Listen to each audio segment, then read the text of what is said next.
Michaela and welcome back to my channel. Today we are doing my July reading wrap up, and July was an amazing month. This is the most I have read since I got my job in April, which is like fantastic, amazing. But it's also because the first week of July I was on holiday from work. Well, I was still working, but like only like 2 hours a day, like remotely instead of like full time. So I had a lot more time in my hands, so I actually read a lot in the first week of July, and that definitely helped to make this such a good month. But I've done up my stats. I've grabbed the books that I own, because as you know by now, if you've been here before, I read a lot of books for free through Libby on my iPad. But I do prefer reading physical books, so I'm like actually starting to put money aside to save up and buy more books that I want to own, because I do love to buy a book and I want to own more. I want to fill up my bookcase. Maybe at the end of the year I'll do like a new bookshelf tour scenario. I posted one, like I guess it was like a while back now. I'll like link it somewhere in case you haven't seen it. But yeah, I just have like one little bookshelf. It's still pretty empty for books. Well, not so much anymore. Maybe it's like around a third full, I want to say. Okay, anyway, let's move on. Life updates. My chair that I was talking about in my last video has arrived. It is out on my balcony and I love it. I now spend almost every waking hour in that chair. It's great. It's so cozy for reading in. I get to sit outside in the fresh air. It's nice. My balcony is like covered too, so unless it's like really like pouring rain, I can even be like sitting in my chair, not getting wet when it's raining, which is fantastic. Also, I was influenced and I bought a Stanley cup, but I didn't buy the 40-ounce one. I got the 30-ounce one because 40 ounces just feels like that's like too big of a cup for my little body to be carrying around. Like this thing is already like larger than my head. Now I do have a tiny head, so that like maybe it's not the best comparison, but yeah, I bought this and I love it. There's just something about me that just loves a straw. So now I drink way more water while I'm at work and home, especially while I'm at work. That's kind of why I got it, because I know I love drinking from a straw and I felt like I wasn't drinking enough water while I was at work. So I got this, and now I definitely drink way more water at work. And we'll see if that's just like a novelty thing now because I'm excited about the cup, or if it's like a long-term solution to my wanting to drink more water while at work problem. Stay tuned. So I'll probably forget to update you because this is like my booktube channel, so why would I tell you about my water consumption? Anyway, oh my god, I feel like I forgot to draw my little stars like I always do. Hold on. For consistency purposes in my notes, I must draw the stars next to the star rating, or else it's like, who am I? Okay, July. Let's just like run through the stats. So in July I read 6 books. 2 of them were owned, 4 of them I borrowed through Libby. I read 2 physically and 4 digitally on my iPad, and one of those books was a reread this month and the other 5 were new to me. So in total I read 2,439 pages in the month of July, which is like 1,000 pages more than I read in June, though I was in a reading slump in June, so that definitely didn't help the amount of pages I read that month. But then I got out of the reading slump at the end of June, so that really helped the amount of pages I read this month. That averaged to about 407 pages per book. I do tend to read and gravitate towards bigger books. I like big book and I cannot lie. And about 79 pages a day. And the average rating for the month was 4.5 stars. It was a really good reading month. I enjoyed everything I read. So let's get into what those books were. So the first book that I read this pretty quickly because I read most of it on the plane home, and that was The Heart Principle by Helen Hoang, and that is the 3rd book in the like Kiss Quotient series. And I gave this 4.5 stars, and like I know I liked it in the moment, don't get me wrong. I know I really enjoyed this book, but I don't remember it. Like I think I read it too quickly because I really don't remember much that happens, but I do know I really liked it. So I'm gonna keep the 4.5. I'm gonna trust Michaela, who rated this in the moment, that I rated it correctly. There was a lot of like family dynamic scenarios in this one that I feel like I enjoyed. And there is also, like, the female main character is a musician, she's a violinist, and I went to school for opera, so I felt like I related to that a little bit, perhaps, and maybe that's why I kind of gave it that high rating. But I do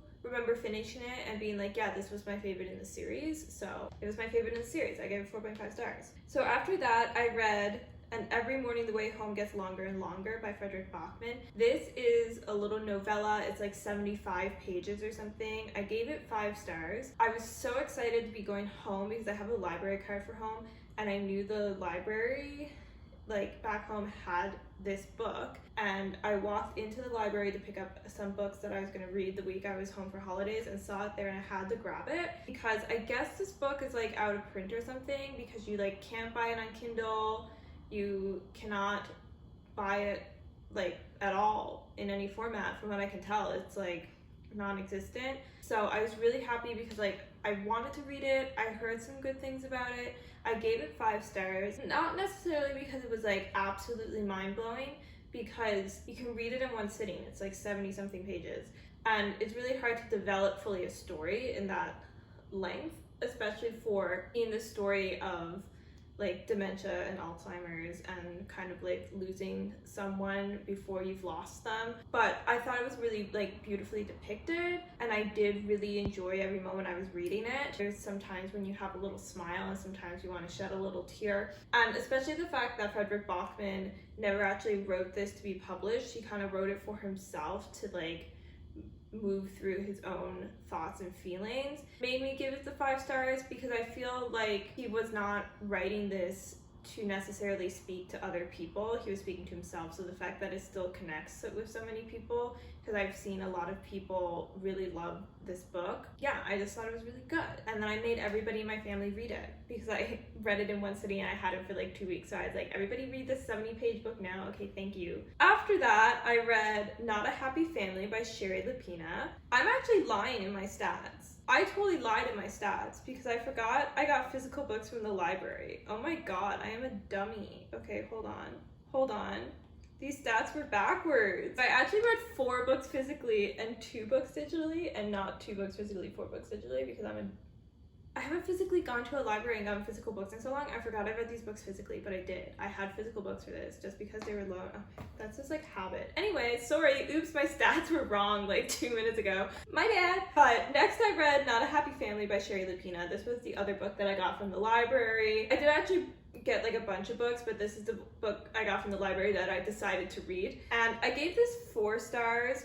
Again, I kind of read it, most of it pretty quickly, because it was like the day I had to leave and I was like not done this book, and I was like, this is a thriller, I have to finish it before I leave, or else like what am I doing? I can't just put this down and like never pick it up again. So I read a bunch of it in like one day while sitting out in my backyard back home. It was lovely. And it was good. I liked it. It was like kind of twisty turny. There's definitely like one of those situations where it's like, okay, it definitely isn't this person because they're making it look like it's this person way too hard, you know? But I was like a tad like, ooh, about the twist at the end. So that was fun. I kind of enjoyed it. I haven't read like too many thrillers, and I would like to kind of read more like mystery thrillers instead of just kind of like more cozy mysteries, which I tend to lean towards for mysteries. But I do, like I just said in my summer TBR, I do want to broaden my reading more, and I want to read some more thrillers. And I did read Someone We Know by Shari Lapena, like way back when I was just getting into reading, and I really liked it, so I wanted to read another one since I saw that there was a few of her books at the library, and I just picked that one kind of on a whim, and it was good. I liked it. I just like enjoyed the writing. I enjoyed the story. I had a nice little fun time reading this thriller. I always feel like with thrillers, I'm always hesitant to read them because I feel like the more thrillers you read, the like better the thrillers have to be to like thrill you the same amount. Like I haven't read that many thrillers at this point, so I feel like everything is like, oh my god, that was amazing to me, because like I haven't experienced anything else. Like, I'm really not the person to trust about, like, if a thriller is good, because I'm probably going to think anything is fantastic. But I did like it. I liked reading the book, and I read it really quickly, and it didn't feel like I was, like, forcing myself that much to try and read it really quickly before I had to leave. The 4th book that I read in July hold on, I actually have this one with me, was Brisingr by Christopher Paolini. This is the third book in the inheritance cycle, and this was another big chunker of a book. But I've now read all 3 of the inheritance cycle books that I own, so if I want to read the 4th book that is available to read currently, because the 5th book is not released yet. I believe it's releasing in the fall, like years and years and years after the originals were released. I don't know how I feel about that yet, but we'll see. I'm not exactly sure if I'm going to read the 5th book. So, like, does it really count as a series if, like, you wrote 4 books and then you're, like, done and now you come back and you write another one? Like, is this just, like, an expansion on the series, or is it part of the series? I want to know mostly because I want to be able to tick this off of my currently reading series list. And if you're just going to keep writing more books, Christopher, that doesn't really help me much in finishing up more series. So I also gave this 4 stars.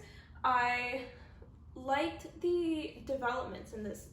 I feel like the story was developed more. I like the fact that the villain in this is quite complex. I'm holding the book like this because, like, I just can't be asked to hold it up. I definitely like the way that it switches kind of back and forth between different plots that are interconnected, because it's such a big book. And if you didn't have that, it would get really boring. So I think adding the different perspectives into book 2 and then in book 3 continuing that was such a good decision by the author to do, because the first book dragged a bit because you were constantly stuck in the one story. So having the multiple perspectives allowed the boring parts of stories and plots to just be, like, swept over and, like, kind of just mentioned in a glance instead of having to, like, live through them, which was much better. Some of the things that were involved were like, but not like super, but it was like from what you learned from at the end of the last book. Like, the last book you're like, and then what you learned here is like, I can't really say too much more because it's like, otherwise it's like, I know it's gonna spoil things, you know, like, and I don't really want to spoil books. But yeah, it was good. I definitely want to finish reading the series. Like, I want to know how it ends, but I'm also not prepared right now to either buy or read another, like, over 700 page novel. So I don't know when I'm going to be accomplishing that task. Maybe in the fall. We'll see. Because I do want to finish it this year, because I don't like leaving too much time in between reading books and series, or else I, like, feel like I don't remember all the details I want to remember to, like, see all of the things that are connected in the next book. The next book I read was The Son of Neptune by Riordan. This is the second book in the Heroes of Olympus series, and I gave this book a 4.5 stars. I read this really quickly, and I really liked it. I feel like it was the right thing to read after Brisingr, because it was much quicker pace and it was much more lighthearted. It's like an extension of, like, the Percy Jackson series, right? Like, it's written for a younger audience, so it's much more lighthearted, despite the fact that, like, the stakes are awfully high in what the story is doing.